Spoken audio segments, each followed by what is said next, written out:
A few years ago, we built two identical trucks, one with cheap parts, one with expensive, and we also made some mistakes. We've lived with these trucks for 4 years. We've driven them almost every single day, and today we're gonna see which parts held up and which ones didn't. Plus, the off-road market has evolved a lot, so we're gonna talk about what we would do and what you could do differently if we were building these trucks today. Let's start with one of the biggest problems, the bumpers.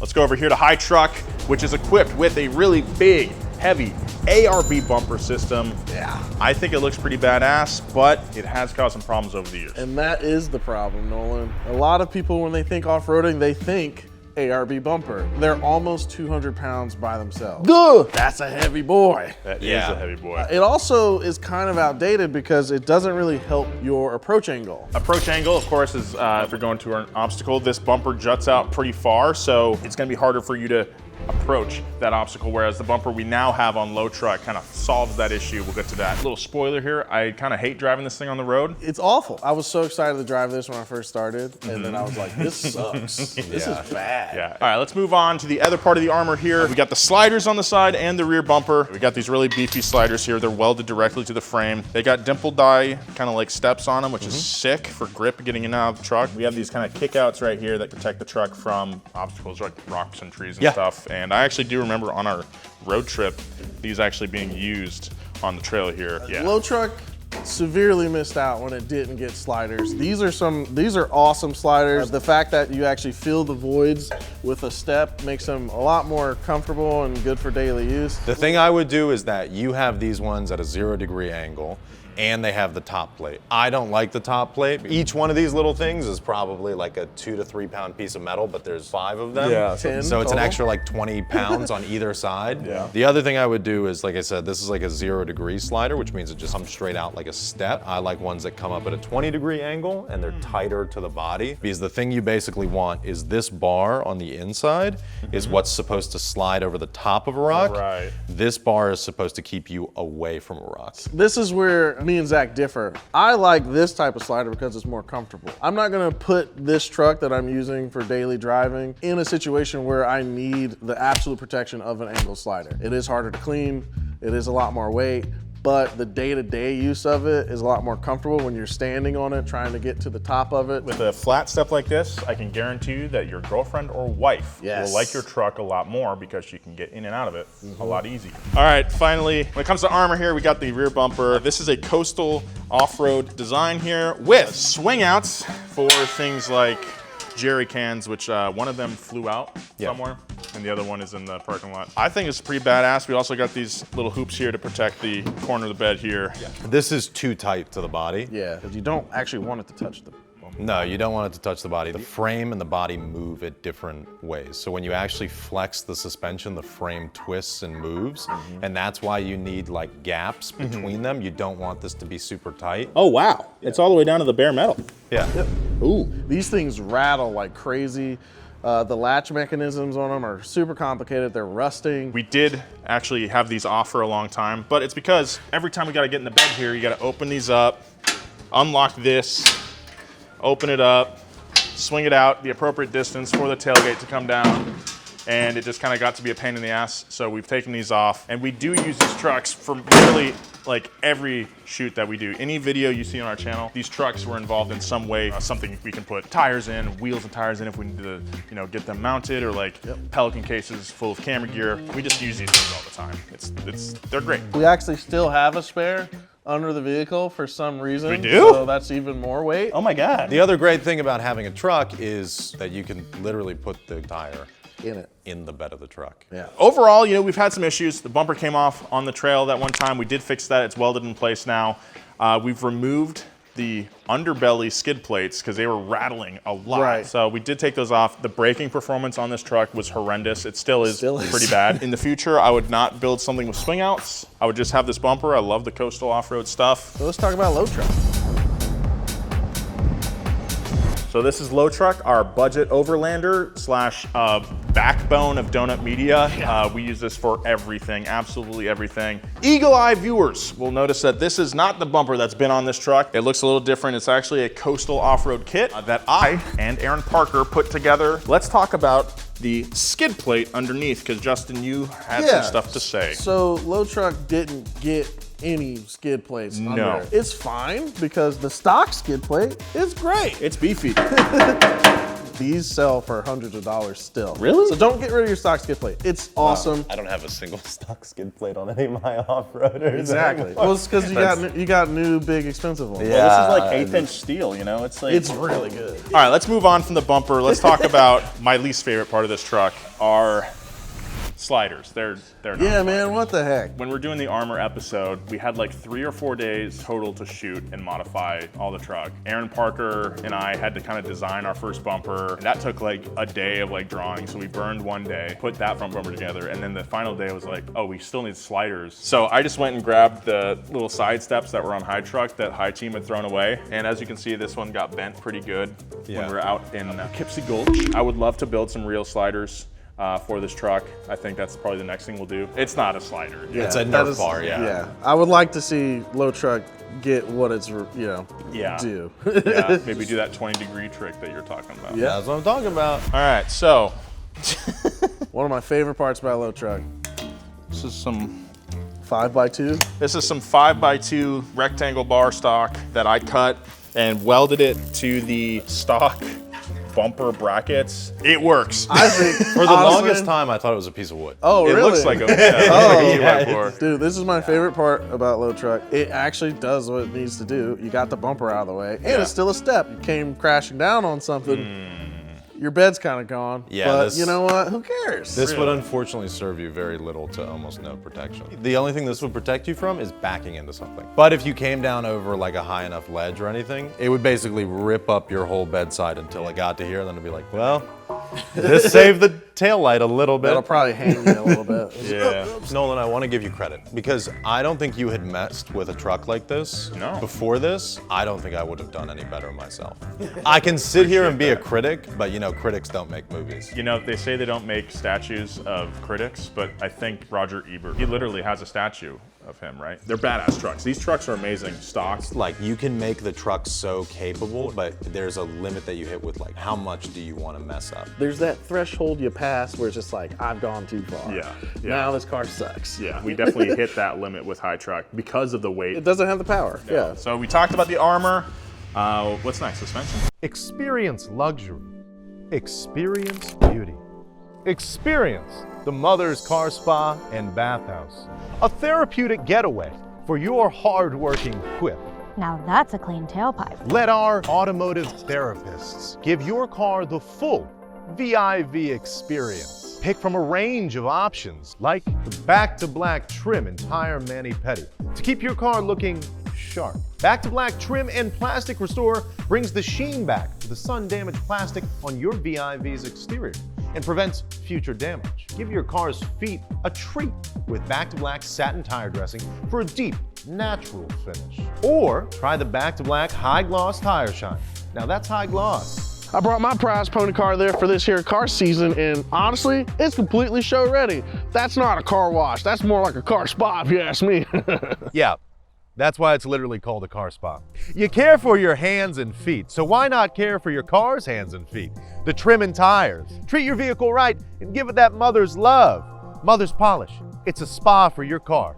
Click the link below to learn more. So here we are up front, and we get a nice clear look at the High Truck's Icon suspension system. It's got an upgraded upper A-arm, the Delta joint system, pretty fancy stuff, and a reservoir with adjustment capability. Got a cool bracket here to hold the external reservoir. So fancy. Really cool upper control arm, all the logos everywhere. So the reason I wanted you guys to be in this is that Justin and Zach, you guys have had a list of upgrades that you would make to this truck to really take it to that next level. And really the suspension kind of is your biggest issue with this truck. Yes. We added so much weight to the suspension that just didn't want to handle. I mean, even right now as it's sitting, it's almost like squatted a little bit. Yeah, Right? crazy because the rear leaf spring we'll look at later is inverted. But so essentially what went wrong is you didn't revisit your suspension. So the suspension went on first. 3 inches lift, That's yes. right. Yeah. And as soon as you start losing that, what's the first thing people do? They crank the preload. Okay. So you just stiffen the preload and you get your height out of it and then it rides like crap. Ask me how I know. I did the same thing. Do you think like we could fix the weight issue that we're describing if we just put a heavier spring on it? Yes. Okay. That's what I did. We could fix this with some springs. We just have to figure out how much weight is up here, or we can get rid of weight and work back towards that. That coilover setup is designed for the stock weight. Yep. It is not designed for anything else. Not that this is a bad suspension, it's just not properly It's set not up. optimized. Yeah. The main issue with this truck is on the rear. This leaf spring has buckled under the weight. Well, I didn't do that, so. Yep. Regardless of everything, the leaf springs are an absolute problem. Honestly, I think both of these trucks need leaf springs by now because that one went through Baja just like this one went through Baja and everything, chasing the Ranger. Let's move on to low truck and look at its beefy leafs. All right, over here on low truck, we've got the Bilstein 5100. It's got 3 different positions you can select. We are on the lowest setting with the least preload possible. Guys, I gotta be honest, I love this suspension. This is Yes. a great value. And we have to agree, like the 5100s are still around today. They're still a budget-friendly option. I'm looking for a budget lift. What should I get? Almost everyone will tell you to go with the Bilstein 5100s. I mean, we've put thousands of miles on this truck. I took this on a road trip with my fiance, now wife, a couple years ago. We drove out to Carlsbad Caverns in New Mexico, like nearly 2,000 miles on this truck. I proposed to her while we were camping out of this truck. All to say, never any complaints about ride quality. We did a ton of highway miles, did some off-roading on BLM land. It was the best. These shocks just do it all. And then we chased the Ranger. in That's Baja right. With That's right. this one specifically because That's high right. truck's too slow. Low truck has been so reliable in its been the best. suspension setup. This is one of those like lift kits that you can put on your truck and it'll last 100, 200,000 miles. The leaf spring on low truck looks just a little bit worn out. I mean, it could just use an upgrade. It was something we didn't do. And I think that's it. It's a great truck. Great truck, wouldn't change a thing on this. All right, let's talk about the lockers, the locking differentials on these trucks. High truck is equipped with both a rear locking differential and front locking differential that are pneumatic. They're Yes. air, yeah. They're air powered. There's an air compressor on board. What that means is that your wheels aren't spinning at different speeds. If you lift a wheel up in the air or have like low traction on one side, it'll still spin.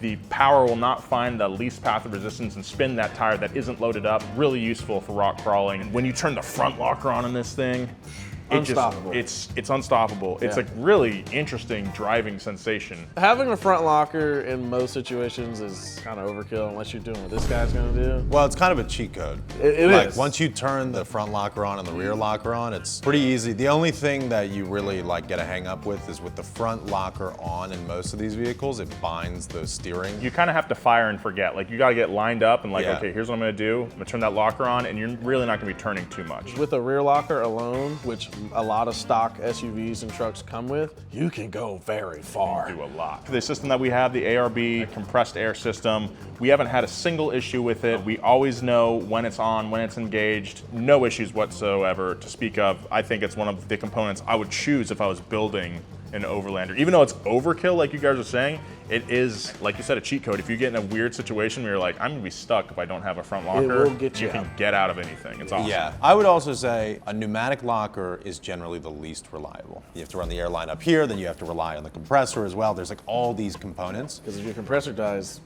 you got nothing. Doing it again, I would definitely use like an Eaton style locker, which is a mechanically driven locker instead of a pneumatic locker. So all in all, over on High Truck, we really can't say enough about the ARB locker system on this truck. Unfortunately, can't really say the same about Low Truck's setup. So let's talk about that.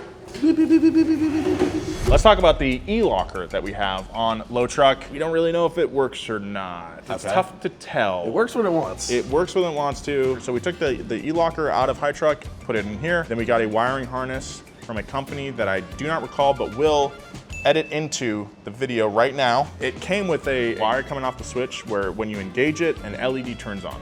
We elected not to hook that up. So we don't know when it gets engaged. So you have to kind of like, one, flip the switch on, do the jiggle thing, the jiggle technique, and then get into a situation where it would be apparent that the locker is engaged, right? But if you're on the trail too, like, you know, you don't have room to like really don't figure it out until you're like in a scenario where you need it. So it's kind of a pain in the ass. There's been times when I've been driving this truck around, I'm like, what's happening right now? Why does it sound like that? It's like, oh, it's been engaged as I'm driving around this Ralph's parking lot or whatever. I've had to take a trip to the parts store and I turn out of here, I'm like, why is the locker on? Another thing is, if you don't use your locker, it could also die over time. Yes.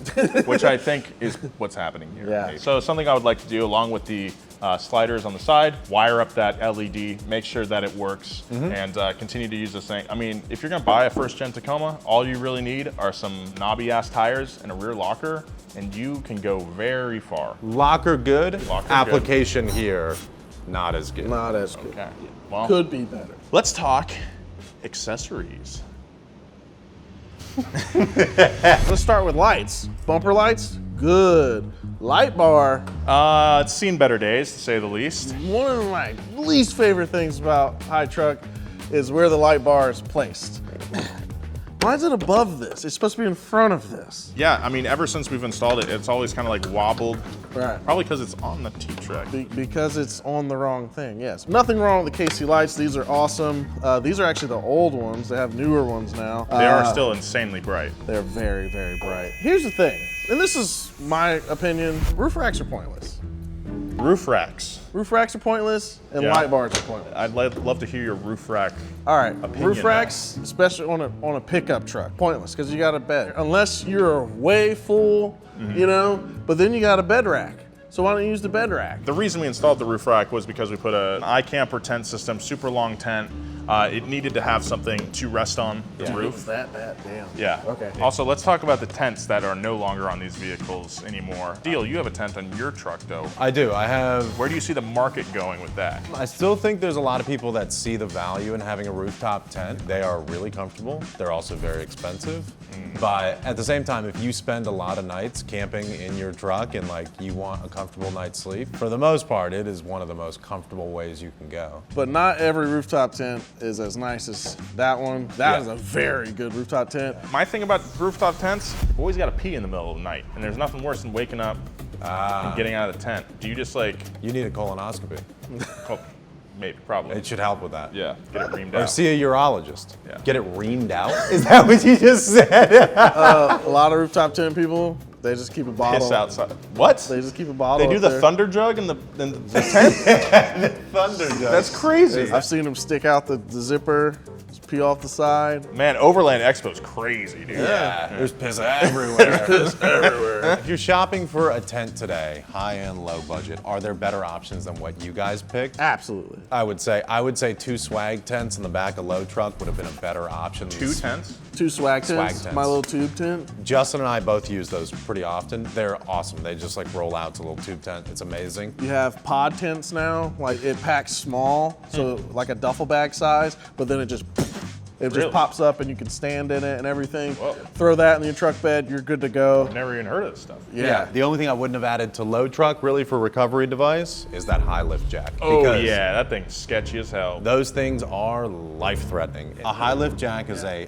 highly specialized tool, and they are very useful for specific applications. If you don't know how to use it, you should not have one in your hands. Like the risk is not like, oh, the car might fall off. It's like, oh, it might decapitate you.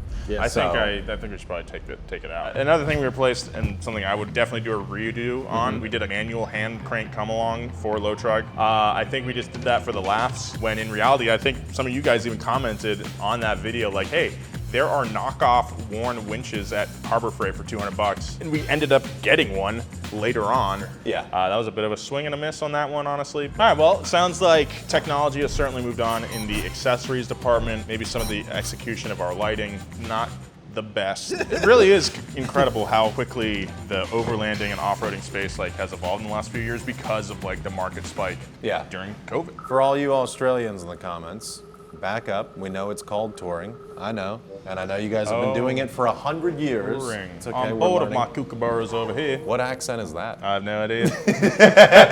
I'm terrible at accents. Elongate my vowels. No, that's terrible. Let's just move on. How about that?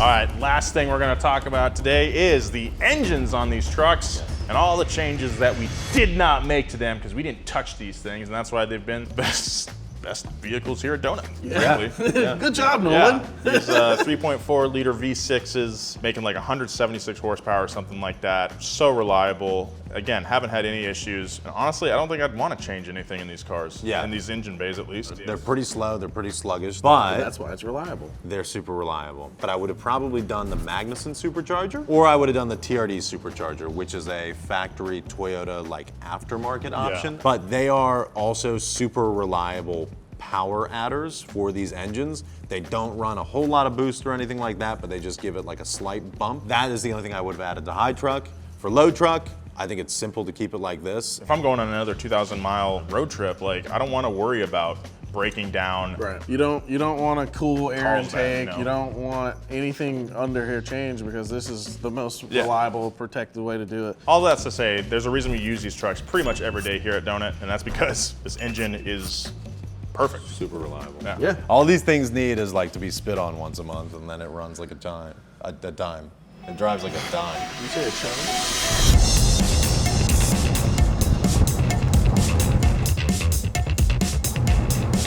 Guys, we have a ton of off-road videos coming down the pipe. Here's a little sneak peek. Oh my God! Woo. Make sure you subscribe so you don't miss any of that good stuff. We'll see you next time. Oh yeah, frog dude. walk? We'd be What's passing that? it. What's frog walk? Before you can enter the military, you have to do the frog walk. Okay. You essentially squat and you reach behind Ah, I see. and you have to walk. Okay. Well, looks like we're all going to Iran, boys.